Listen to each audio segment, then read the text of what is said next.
Salut à toutes, salut à tous, bienvenue sur Web Girondin pour les tops et les flops de ce Bordeaux-Montpellier, deuxième match de la saison, le premier à domicile. Bordeaux a concédé le match nul 1-1 face à Montpellier dans un match à deux vitesses. Une première mi-temps plutôt montpelliéraine et une deuxième mi-temps plutôt bordelaise, et Bordeaux aurait même pu l'emporter en deuxième mi-temps tant les Girondins ont poussé pour aller marquer ce but de la victoire. Alors on va regarder ensemble les tops et les flops. Il y a des tops, il y a des flops. Donc on va les voir ensemble. On commence par la composition d'équipe de Paulo Sousa. Première mi-temps avec une composition d'équipe en 3-4-2-1. Composé de Costil, Mecher, Koscielny, Pablo pour les trois défenseurs centraux. Les quatre du milieu, on a Otavio Basic à droite. On a Sabali qui fait son retour en tant que titulaire. À gauche, on a Loris Benito qui est maintenu malgré son match compliqué face à Angers. Et devant, on a Depréville, Kalou et Wang en pointe. Voilà la composition d'équipe des Girondins.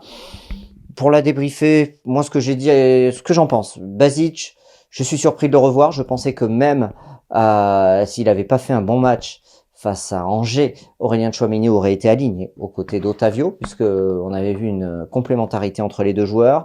Après, c'est un système différent que celui qui a été joué lors des matchs de préparation à Angers. On joue vraiment avec trois défenseurs centraux. C'est la première de Koscielny. On va regarder ensemble comment il a été. Après, Basic, donc je suis surpris. Benito, je crois qu'il manquait de rythme à Angers, qu'il était passé complètement à côté de son match et il est maintenu. Donc on va regarder ensemble quelle a été sa prestation. Et Sabali, je suis également surpris de sa titularisation puisque il est rentré de la CAN il y a 15 jours, 3 semaines. Et je pensais qu'on aurait plus fait confiance à un joueur comme Kouyaté. Alors Belanova était complètement passé à côté lors du dernier match, donc je pressentais que lui allait rester sur le banc de touche, mais je voyais bien Enoch Kouyaté pour occuper ce poste-là, et finalement c'est Sabali qui a été choisi par le coach. On va commencer tout de suite par les choix du coach. Donc on a eu un Bordeaux en difficulté énorme en première mi-temps, avec une équipe qui n'arrivait pas à se défaire du pressing montpelliérain. Impossible de trouver les milieux de terrain et les attaquants, excepté un ou deux joueurs bordelais, mais c'était très compliqué. À la mi-temps, donc on était mené. Alors logiquement, on va dire que Montpellier a laissé le jeu à Bordeaux, c'est-à-dire que Montpellier ne voulait pas la possession, c'est Bordeaux qui a eu la possession de balle et la maîtrise du ballon. Par contre, Montpellier a marqué sur une erreur de défense, une nouvelle fois une erreur de marquage, une fois de plus, d'un de nos défenseurs. Donc voilà, donc ça c'était la première mi-temps où on est complètement passé à côté, même dans l'envie, je trouve. Il n'y avait pas d'envie et je me suis dit, ouf, il va falloir montrer plus pour espérer aller au moins égaliser et ensuite aller chercher la victoire. Et en deuxième mi-temps, Paulo Sousa a décidé de changer complètement son fusil d'épaule. Il a sorti logiquement Thomas Basic, qui était complètement passé à côté, on va le voir, de son match, de sa mi-temps. Il a fait rentrer Maja et on a évolué en 3-4-3, avec un Depréville qui est revenu dans le milieu de terrain et avec Maja qui est resté en pointe. Et ça a complètement débloqué le jeu avec des milieux de terrain qu'on a plus trouvé, un Nicolas Depréville qui était plus à l'aise que la première période, et Bordeaux a logiquement marqué parce que Bordeaux a tout fait pour mettre en difficulté cette équipe montpelliéraine. Voilà. Donc au final, une composition d'équipe un peu étonnante, même si on l'a pressentait sur cette première période, et finalement Paulo Sousa se rattrape sur son match en changeant complètement son fusil d'épaule en deuxième mi-temps, ce qui permet d'aller chercher égalisation. Et moi je trouve qu'on aurait pu espérer mieux. Regardez les stats du match, vous verrez que Bordeaux, c'est 85% de passes réussies, ce qui est plutôt très très bien. On en a fait très peu des matchs avec autant de pourcentage de passes réussies la saison dernière. Et on a eu des tirs de Kalou, il y a eu des actions dangereuses, et on n'a pas été aidé par l'arbitrage, même si la VAR refuse logiquement un but de Montpellier. Voilà. Petit mot sur l'arbitre, Monsieur Schneider, souvent plus prompt à mettre des cartons jaunes aux joueurs des Girondins, un peu injustifiés, ou même s'il l'était, mais de l'autre côté, quand c'est Montpellier, il aimait pas. Donc j'ai trouvé vraiment un arbitrage à deux vitesses de la part de l'homme en noir qui, je trouve, a raté son match. Pour moi, c'est un flop. Je parle jamais de l'arbitre, mais là, franchement, c'est un flop, Monsieur Schneider. Allez, les tops et les flops. Donc finalement, Paulo Sousa, c'est un match correct de sa part. La première mi-temps, il met pas la bonne compo et il corrige. Il a eu le mérite de corriger et il montre Et il démontre, je trouve, qu'il n'est pas dogmatique, comme moi je pouvais le penser, qu'il avait que son système en tête. Il montre qu'il sait s'adapter. Et ça, c'est plutôt un bon signe pour les Girondins de Bordeaux et pour les joueurs qui ont montré des forces mentales pour aller chercher cette égalisation qui est, je trouve, 100 fois méritée. Voilà. Et je pense qu'on aurait même pu, on aurait mérité la victoire parce qu'il n'y a qu'une équipe qui cherchait à faire du jeu. Alors c'est pas souvent celle-ci qui gagne, mais c'était Bordeaux ce soir. Hein. Montpellier, ils n'étaient pas là pour construire le jeu. Bon, ceci étant dit, les tops et les flops. Benoît Costil, le capitaine, sobre. Je pense qu'à la mi-temps, il a dû prendre la parole pour remotiver les troupes parce qu'on avait une première mi-temps catastrophique. Sur le but, mais il peut pas faire grand-chose. Il est fusillé, il est à 6 mètres, il est tout seul, Delors, il le fusille, rien à dire. Voilà, sur le reste, match correct de sa part, rien de plus à ajouter. Mécher, alors encore impliqué plus ou moins sur le but, Edson Mécher. Il y a un centre qui vient de la gauche vers la droite. Il était au marquage du joueur et finalement il lâche le marquage et Sabali qui doit prendre le marquage le prend pas et finalement Delors se retrouve tout seul et ça fait but. Voilà, où il était déjà au marquage d'un joueur. À revoir l'action, mais en même temps il peut pas être partout, mes chers. Mais bon, attention, il y a un manque de communication dans cette défense et on prend souvent des buts comme ça. À Angers, on prend des buts comme ça. Pendant la prépa, on prend des buts comme ça. Il va falloir que ça s'arrête et qu'on progresse là-dessus. Belle frappe à 25 mètres en fin de mi-temps, qui est la seule occasion de cette première période pour les Girondins. Finalement, ça fait un match sobre de sa part, beaucoup plus à l'aise en deuxième période quand le jeu et le système a été réorganisé par l'entraîneur. Laurent Koscielny, première sobre aussi, c'est le mot de la soirée pour nos défenseurs. Sobre lui aussi, il prend un carton jaune.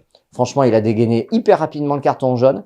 Je pense qu'il a pris un malin plaisir à lui donner ce carton jaune, Monsieur Schneider.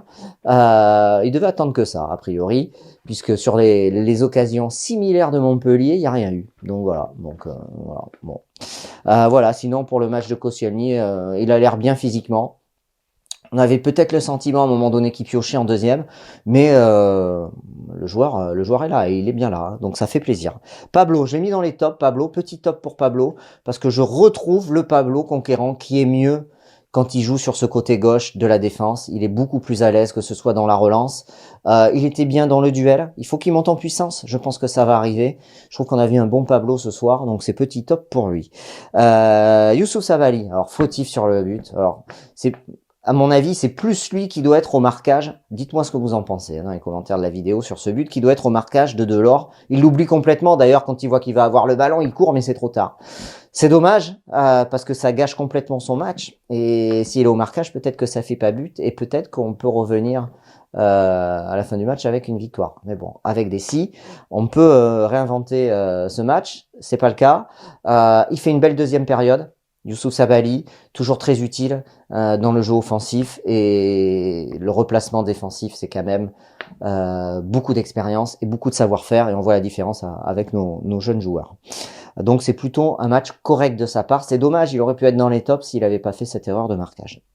Loris Benito, alors première mi-temps, je l'ai trouvé mais haut sur le terrain, il était trop, on croit qu'il jouait ailier, oubliant un peu, je trouve, son replacement défensif. D'ailleurs, il y a eu beaucoup de largesse défensive, je trouve, de sa part en première mi-temps, laissant la borde tirer, encore un centre qui vient de la droite, hein, de la gauche, pardon, soit dit en passant.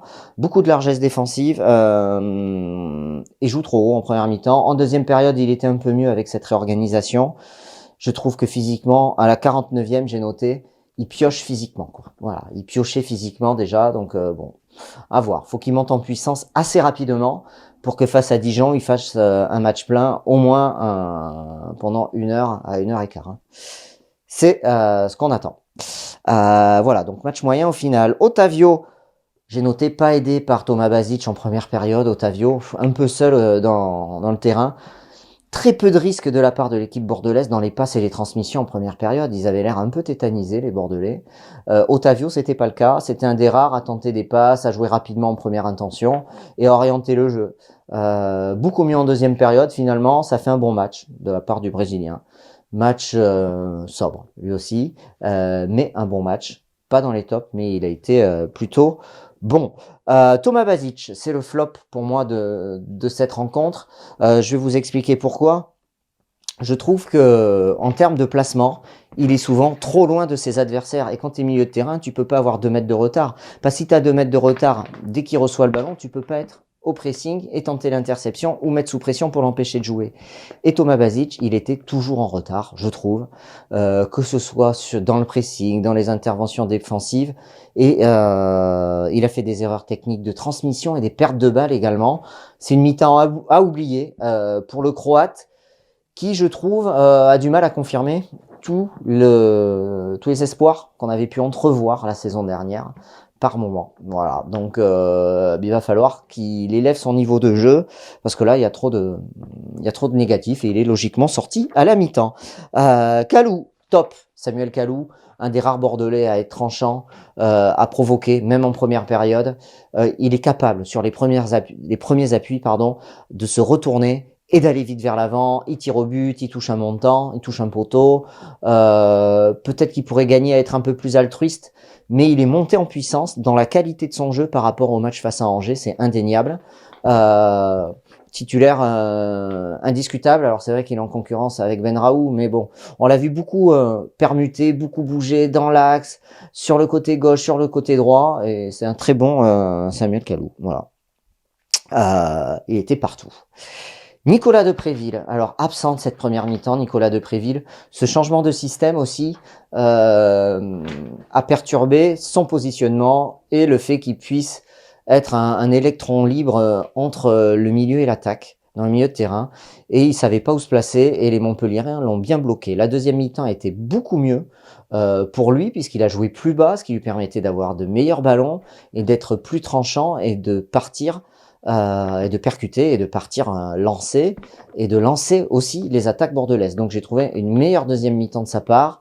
Voilà, donc heureux sur le but, comme tout le monde. On l'a vu aller féliciter Josh Maja, parfait. Donc au final, ça fait un match correct de sa part. C'est dommage, j'aurais aimé qu'il nous mette un petit coup franc. Malheureusement, ça n'a pas été le cas. On a eu le coup franc, c'est pas lui qui l'a tiré, je crois que c'est Benraou en fin de match. Voilà. Wang, je le mets dans un match très moyen. Alors je mets pas en flop parce qu'on sent qu'il manque d'automatisme. Mais c'est un match très moyen de sa part. Il n'arrive pas à faire les bons appels pour être servi. Quand il fait un appel dans un sens, il est servi dans l'autre. Des difficultés. Voilà. Sorti logiquement à la 62e minute. On sent que physiquement c'est difficile pour lui. Voilà, donc bon, faut qu'il prenne le rythme lui aussi. Un match moyen. Voilà, je ne mets pas dans les flottes, mais c'est un match très moyen pour lui. Voilà, maintenant on va parler. On a fait les 11 joueurs qui étaient titulaires. Maintenant, je vais vous parler des remplaçants. Josh Maja, qui est rentré à la 45e. Eh bien, il a percuté tout de suite. Très disponible pendant 5 à 10 minutes. Et à la 70e, il profite de cette mauvaise interception d'Hilton pour partir lancer à 30 mètres du but.